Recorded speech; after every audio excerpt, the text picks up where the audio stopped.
지금 이 자리에 예배를 드리러 오신 모든 분들을 주님의 이름으로 환영하고 축복합니다. 우리 함께 이 시간 기도하겠습니다. 사랑하는 하나님 아버지 참 감사드립니다. 오늘도 주님 앞에 나와 예배를 드릴 수 있도록 인도하여 주시는 참 크신 주님의 은혜와 주님의 사랑에 감사드립니다. 하나님 아버지 이 예배를 기쁘게 받아주시옵소서. 주님 홀로 영광 받아주시옵소서. 주님만을 원합니다.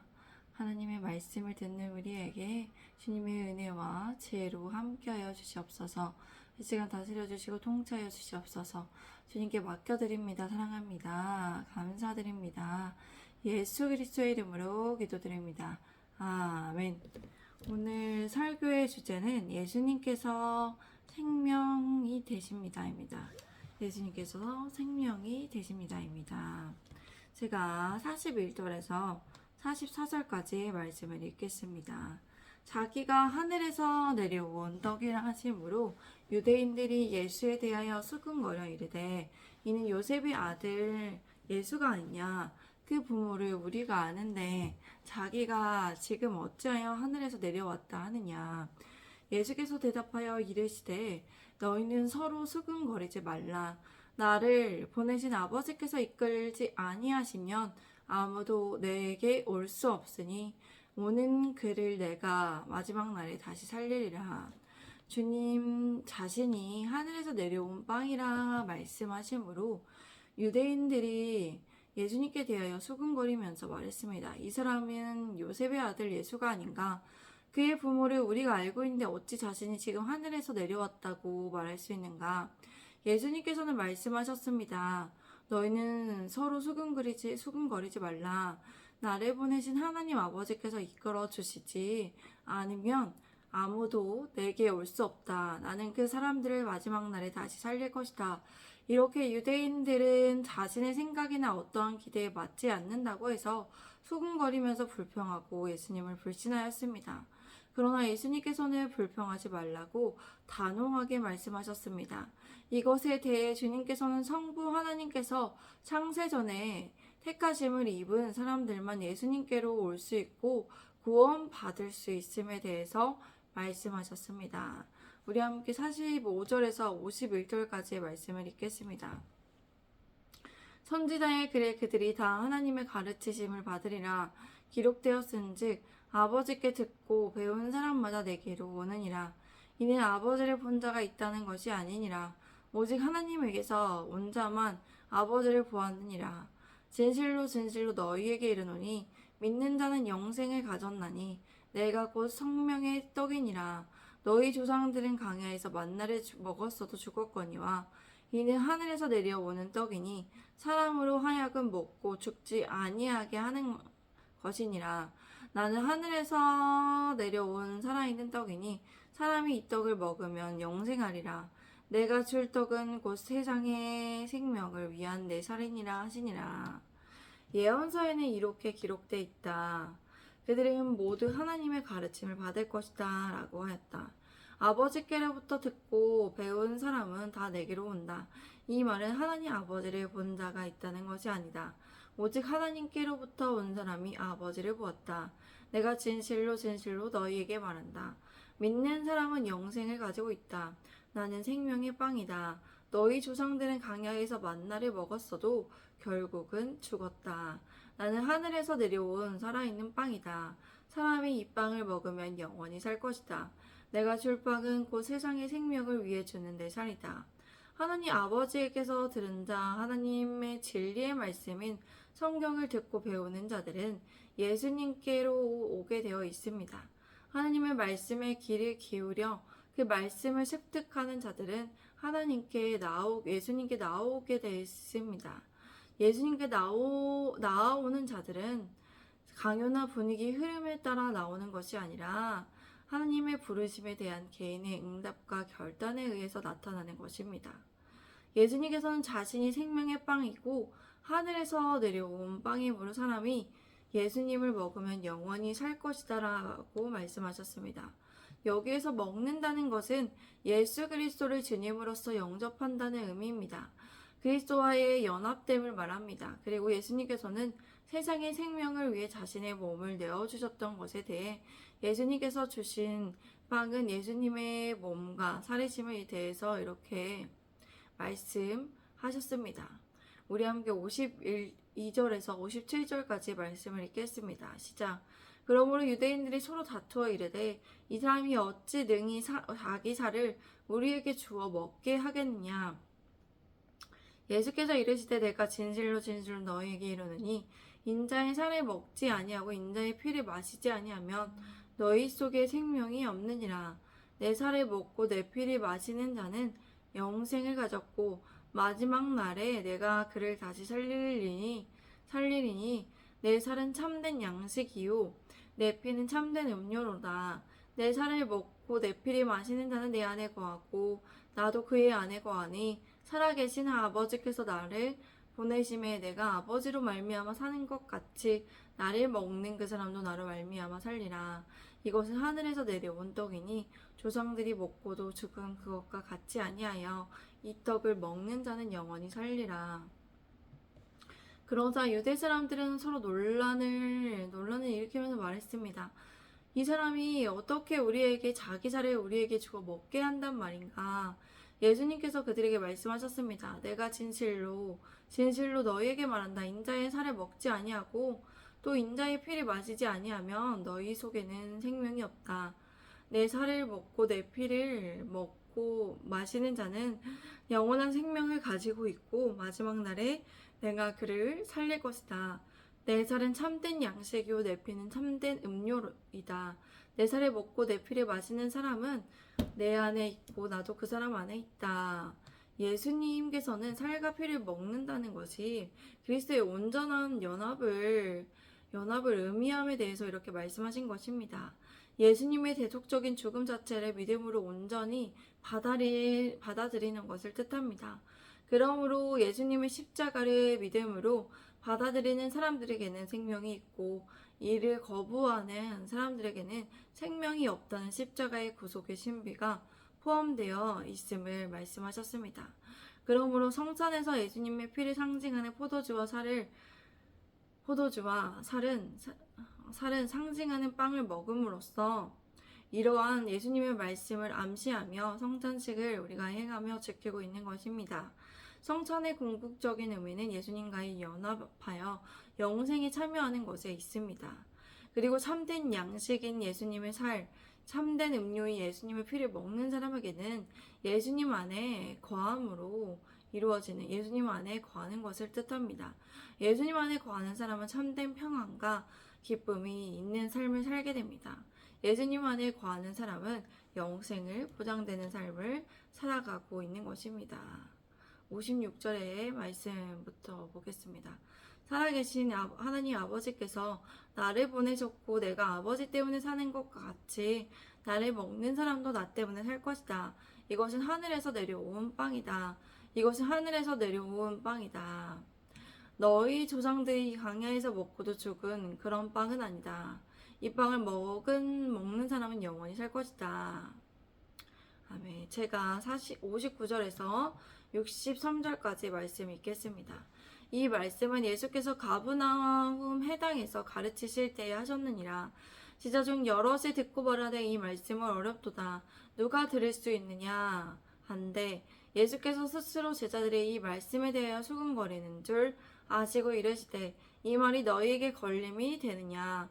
그러면 너희는 인자가 이전에 있던 곳으로 올라가는 것을 본다면 어떻게 하겠느냐.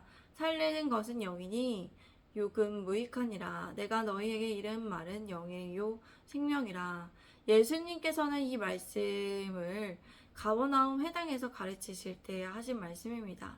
예수님의 제자들 중 여러 명은 이 말씀을 듣고 말했습니다. 이 말씀은 참 어렵구나. 과연 누가 들을 수 있겠는가.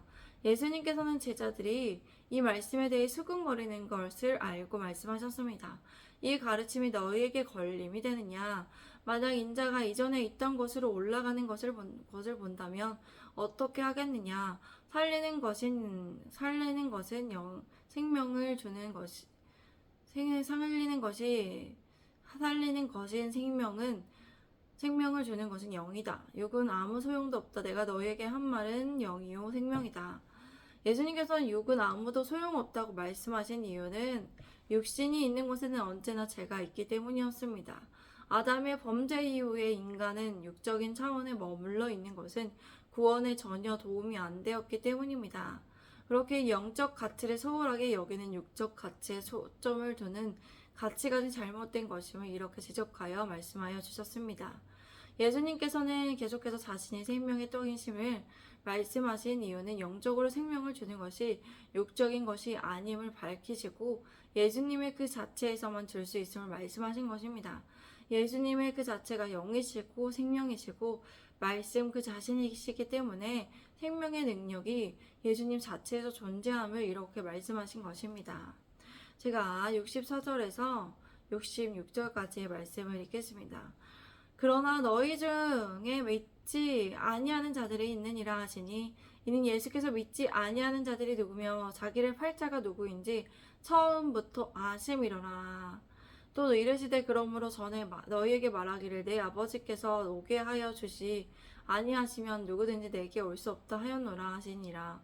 그때부터 그의 제자 중에 많은 사람이 떠나가고 다시 그와 함께 다니지 아니하더라. 그런데 너희 중에 믿지 않는 사람들이 있구나. 예수님께서는 처음부터 누가 믿지 않는지, 누가 자신을 배반할지를 처음부터 알고 계셨습니다. 예수님께서는 또 말씀하셨습니다. 그러므로 내가 너희에게 말한다. 내 아버지께서 나에게 오게 하여 주시지 않으면 내게 올 수 없다고 말한 것이다. 그때부터 이 말씀으로 인해서 예수님의 제자 가운데 많은 사람들은 떠나갔고 더 이상 예수님과 함께 다니지 않았습니다. 예수님께서는 이처럼 하나님의 절대적인 조건을 강조하셨습니다. 하나님 아버지께서는 한 사람 한 영혼이 어떤 마음과 생각을 가지고 계시는지 자세히 구체적으로 살피십니다. 그 사람이 예수님을 믿을 수 있는지 없는지도 선택할 것인지도 다 알고 계십니다. 모든 사람에게 자유의지를 주셨고 또 각 사람 한 사람이 어떤 선택으로 어떤 마음으로 살아가야 할지를 아시고 은혜의 선물을 주셔야 말아야 할지를 판단하십니다. 우리는 감히 헤아리지 못하지만 이러한 하나님의 절대적인 조건을 우리가 모두 다 이해할 수 없습니다. 인간은 전체하지도 전능하지도 않게 불가능하지만 하나님께서 전지전능하시기에 모든 것을 올바르게 판단하시고 심판하실 수 있는 권한이 있으십니다.